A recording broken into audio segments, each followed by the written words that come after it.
एक स्कूल जो नशा देकर बच्चों को मौत के घाट उतारता है। ये स्कूल नहीं, एक कैद खाना है। एक ऐसा स्कूल जहां पर एक बच्चे की मौत हो जाती है तो वहां का स्कूल कर्मी पोस्टमार्टम हाउस पहुंच जाता है माँ बाप से फीस मांगने के लिए। एक ऐसा स्कूल जिसका जब भांडा फूटता है तो वहां का मालिक एसडीएम से भिड़ जाता है और बोलता है कि आप मेरे स्कूल पर गलत आरोप लगा रहे हैं। आज की जो वारदात है, या यूं कहूं कि आज की जो खबर है, ये सभी पेरेंट्स के लिए सुननी और जाननी बेहद ज़रूरी है। ये उन सभी पेरेंट्स के लिए एक बहुत बड़ी समस्या है जो जॉब पर जाते हैं और अपने बच्चों को प्ले स्कूल में दाखिल करवाते हैं। ये खबर आज आप सभी के लिए है, आपको सचेत करने के लिए है। दरअसल हरियाणा के फरीदाबाद में लक्ष्मण सिंह नाम के एक शख्स रहते हैं जिनकी साल 2018 में नीतू सिंह नाम की एक महिला से शादी होती है।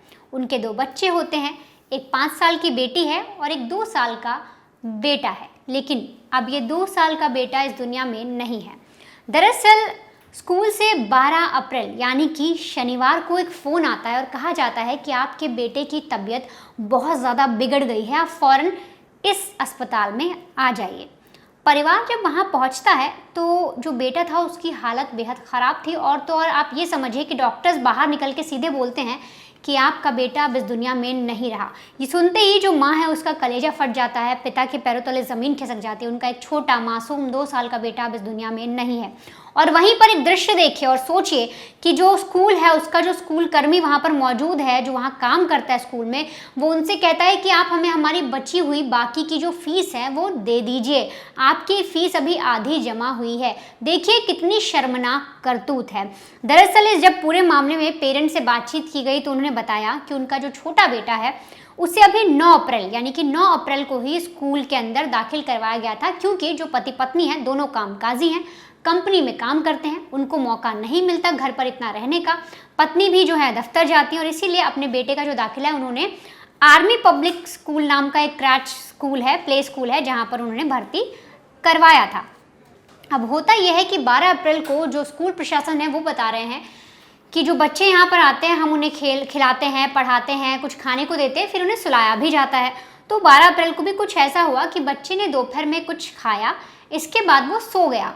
अब 1 घंटा बीता, 2 घंटे बीते, 3 घंटे बीते, बच्चे को जब उठाने गए तो बच्चा उठा नहीं। लगातार और कोशिश की गई तो बच्चा फिर से नहीं उठा।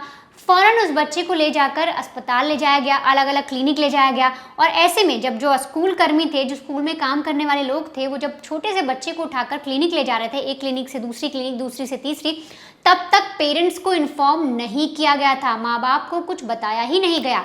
और जब उसे फाइनली एक अस्पताल में ले जाया जाता है, वहाँ बोला जाता है कि जो बच्चा है वो तो मृत हो गया, उसकी मौत हो गई है, तब जाकर स्कूल प्रशासन जो माँ बाप थे बच्चे को, उनको इत्तला करते हैं और बताते हैं कि आपका जो बेटा है उसकी हालत ख़राब है, फ़ौरन अस्पताल आइए। अस्पताल पहुँचने पर माँ बाप को पता लगता है कि उनका जो बेटा है अब तो वो इस दुनिया में नहीं रहा, उसकी मौत हो गई है। और तो और स्कूल जो कर्मी थे वो पैसे और मांगने लगते हैं। लेकिन ये जो खबर है जैसे ही ये आई, फरीदाबाद से निकलते हुए दिल्ली में पहुंची, आसपास के इलाकों में पहुंची, जैसे ही इस खबर को मीडिया तक पहुंची तब जाकर स्कूल के खिलाफ एक्शन होना शुरू हुआ। वो कैसे हुआ वो आपको मैं एक एक करके समझाती हूँ। दरअसल देखिए, जब यह खबर सामने आती है कि एक बच्चे ने स्कूल में कुछ खाया फिर उसकी मौत हो जाती है, स्कूल वाले लापरवाही बरतते हैं, परिवार से ठीक से बात नहीं करते, पैसे मांगते हैं, तो जो CWC होती है यानी कि चाइल्ड वेलफेयर कमेटी, वो स्कूल में पहुंचती है। सबसे पहले इसका निरीक्षण किया जाता है और जब स्कूल का हालत देखी जाती है, चीज़ें देखी जाती है, तो बहुत सारी बेतुकी चीज़ें वहाँ पर देखने को मिलती हैं।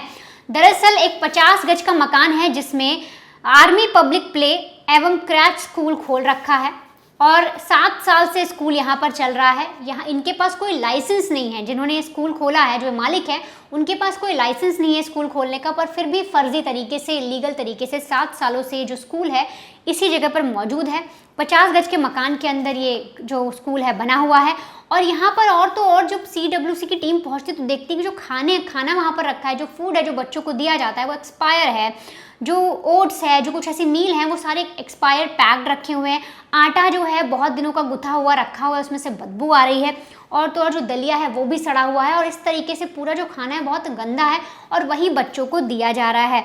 और भी कई सारी चीज़ें वहाँ देखने को मिलती है। दिखता है कि जो बच्चे हैं वो यहाँ पर कम से कम जो रजिस्टर बच्चे हैं वो लिखे गए हैं कि 103 बच्चे यहाँ पर पढ़ते हैं। 103 बच्चों का यहाँ दाखिला हो रखा है और उन बच्चों को हम लोग अच्छे से ट्रीट करते हैं और हमारे पास खिलौने हैं। ये सब चीज़ें सिर्फ रिटर्न में मेंशन हैं। लेकिन जब CWC टीम वहाँ पहुँचती है तो देखिए उन्हें क्या क्या मिलता है। दरअसल उन्हें दिखता है कि जो बच्चे हैं उनको नशीला कुछ खाना होता है वो खिलाया जा रहा है। सुलाने के लिए उन्हें नशे की दवाइयाँ दी जा रही है। मतलब आप सोचिए, एक बच्चा है, आपको जिम्मेदारी दी गई है कि वो आपके यहाँ पर हमने दाखिला कराया है, आप उस बच्चे की देखरेख करिए, उसे टाइम पर सुलाइए, वो उठ जाए फिर से कुछ खिलाइए, फिर जब उसके पेरेंट्स उसे लेने आए तो उसे आप सौंप दीजिए। लेकिन यहाँ पर बच्चों को सुलाने के लिए नशे की दवाइयों का इस्तेमाल हो रहा था खाने में मिलाकर, और यही चीज़ उस बच्चे को दी गई जिसकी वजह से उसकी मौत हुई। इसके अलावा साथ ही साथ जो बच्चे हैं जब वो नहीं सोते, कोई बच्चे नहीं सो रहे हैं, बीच में उठ गए तो उन्हें मारा पीटा जाता था, उनके साथ बदसलूकी की जाती थी। और यहाँ पर बच्चों की अगर मैं आपको तादाद बताऊँ, आपको मैं कुछ तस्वीरें भी दिखाती हूँ कि 16 से 18 घंटे जो स्कूल है ये चलता है। इसमें 100 बच्चे, जब CWC की टीम पहुंची तो उस वक्त 50 गज के मकान के अंदर 100 बच्चे मौजूद थे जो एक के ऊपर एक करके सो रहे हैं। इन तस्वीरों में भी आप देखिए कुछ लोग उठे हुए हैं, जो बेड बने हुए हैं उस पर बैठे हुए हैं, और एक हर कमरों में बच्चों को किसी तरीके से भरा गया है। और तो और जब जगह नहीं बचती तो ज़मीन पर चादर डाल देते हैं, उस पर बच्चों को सुला देते हैं। तो इस तरीके से स्कूल है चलाया जा रहा था। साथ ही साथ जब रजिस्टर निकाला गया, चेक किया गया कि भाई आपके यहाँ कितने बच्चे रजिस्टर्ड हैं, कितनों का एडमिशन हुआ, तो पता लगता है कि 103 बच्चों का रजिस्ट्रेशन हुआ। लेकिन मौके पर जो टीम पहुंचती है उन्हें 100 बच्चे मिलते हैं और पता लगता है कि 18 जो बच्चे उनका नाइट स्टे है, मतलब रात से 18 बच्चे रह रहे हैं, 100 सुबह सुबह यानी 118 तो यही बच्चे हो गए।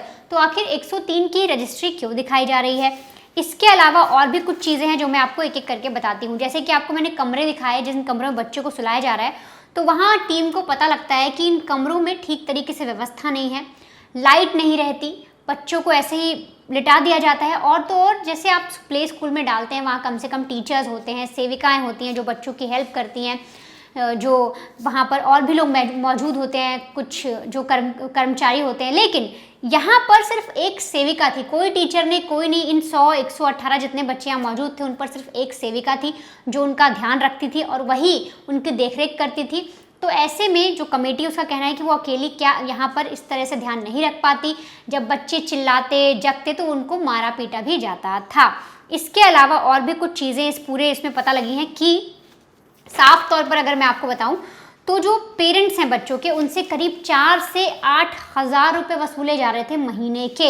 इस स्कूल में जो भी शख्स अपने बच्चों को लेकर जाता, वहाँ पर एडमिशन कराता, उनसे 4 से 8 हज़ार रुपये लिए जाते थे। और तो और बड़ी मोटी रकम लेने के बावजूद बच्चों को सुविधाएं नहीं मिलती थी। आपने साफ तौर पर देखा कमरे में किस तरीके से बच्चों को रखा जा रहा है। और सबसे इम्पोर्टेंट जो होता है भोजन, खाना, बच्चों को स्वस्थ खाना दिया जाए जिससे उनकी सेहत बने, उनका जो दिमाग है वो सही रहे और बच्चे बिल्कुल स्वस्थ रहें। लेकिन यहाँ पर जब टीम निरीक्षण करती है तो पता लगता है कि जो खाना है पूरी तरीके से एक्सपायर है, कि जो खाना है वो ठीक तरीके से बन नहीं रहा, हाइजीन भी नहीं है। एक ही शख्स उस खाने को बना रहा है, एक दिन बन जाता है, फ्रिज में रख देते हैं, 4-4 हफ्ते भर वही खाना बच्चों को दिया जा रहा था और पेरेंट्स को इस बात की भनक नहीं थी। तो ऐसे में जो चीज़ें निकल कर सामने और जिस बच्चे की मौत हुई उस केस में भी ये पता लगा कि जो दलिया था वो ख़राब दलिया दिया गया था, उसमें नशीली कोई चीज़ भी पड़ी थी जिसकी वजह से बच्चे की मौत हो जाती है। लेकिन अब ऐसे में कुछ बच्चों को जो वहाँ मौजूद थे उनको उठाकर भी पूछा गया, क्योंकि छोटे छोटे बच्चे थे, कुछ खास बता नहीं पा रहे थे। पर जब उनसे पूछा गया कि बेटा तुम यहाँ पर खुश हो, तुमने क्या खाया, तो अपनी तोतली ज़ुबान में वो कुछ CWC की टीम को बता रहे थे, जिससे साफ तौर पर पता लगा कि स्कूल के अंदर बच्चों को सही तरीके से नहीं रखा जाता है। और तो और ये सारी चीज़ें पता लगने के बाद जब स्कूल पर बैन लगाया गया, जब SDM वहाँ पर आते हैं तो वहाँ के जो मालिक थे स्कूल के वो भिड़ जाते हैं SDM से और कहते हैं कि आप गलत आरोप लगा रही हैं। लेकिन जब उन्हें चीज़ें दिखाई जाती है, बताया जाता है, तब जाकर जो SDM है वो काबू पाते हैं उस मालिक पर, वहाँ के लोगों पर, और फिर स्कूल को पूरी तरीके से बैन किया जाता है। और तो और जो मौत हुई है बच्चे का, उसका भी केस चलाया जाएगा, का तमाम तरीके की धाराएँ भी लगाई गई हैं। लेकिन ये जो खबर है ये आप सबको सचेत करने के लिए है, जो बिना देखे परखे अपने बच्चों को प्ले स्कूल में डाल देते हैं किसी हड़बड़ी में, किसी जल्दबाजी में। जो पेरेंट्स हैं वो जानते हैं उन्हें अपने बच्चों की परवरिश कैसे करनी है, कोई उन्हें सलाह नहीं दे सकता।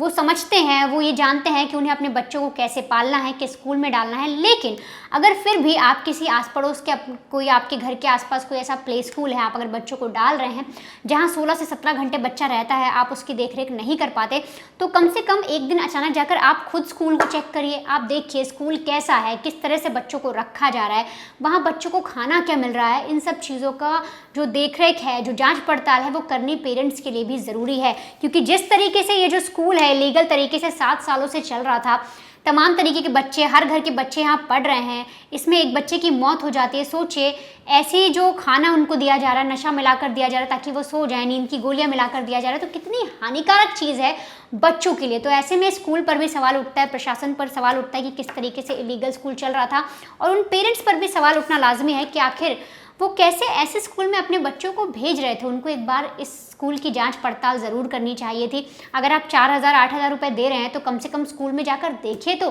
कि क्या आपका बच्चा ठीक है भी या फिर नहीं।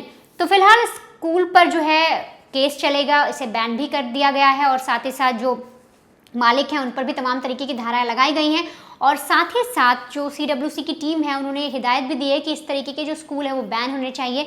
हर शहर में जाकर ऐसे स्कूलों का निरीक्षण होना चाहिए, तब जाकर पता चलेगा कि आखिर प्ले स्कूल की आड़ में जो ये चलाया जा रहा है, जो ये धंधा किया जा रहा है, क्या सिर्फ ये पैसे ऐंठने के लिए हो रहा है या सच में ये बच्चों की देखरेख करने के लिए किया जा रहा है।